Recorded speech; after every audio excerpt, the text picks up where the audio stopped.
हिडिंबा का नाम अनजाना तो नहीं, लेकिन लोग उनके बारे में ज्यादा भी नहीं जानते। वह एक राक्षसी थी, भीम की पत्नी थी। सारी जानकारी यहीं तक सीमित है।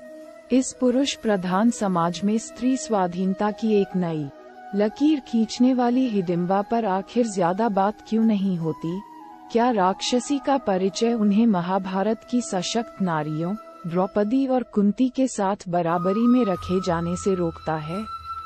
दुनिया बनाने वाले ने उन्हें लीक छोड़कर चलने वाले नारी चरित्र के रूप में गढ़ा, लेकिन उनके प्रति भेदभाव को कम नहीं कर पाए।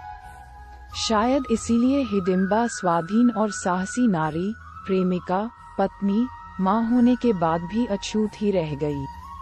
नारी मुक्ति आंदोलन के इतिहास में जब मिथकीय और पौराणिक चरित्रों को लेकर चर्चा होती है, तब भी हिडिंबा का नाम उस ढंग से सामने नहीं आता।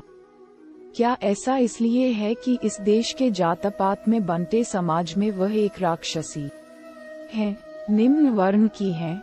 लाक्षागृह से बचने के बाद पांडवों ने अपनी मां के साथ काम्यक वन में शरण ली थी। काम्यक वन हिडिंब और हिडिंबा नामक राक्षस भाई बहनों का घर था।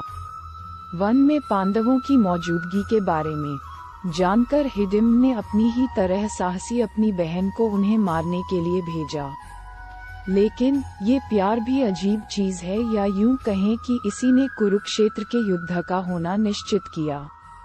जिस हिडिंबा को पांडवों को मारने के लिए भेजा गया था, वह भीम को अपना दिल दे बैठी।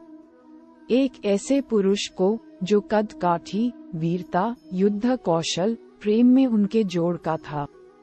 भीम के साथ अभी हिडिंबा की बातचीत चल ही रही थी।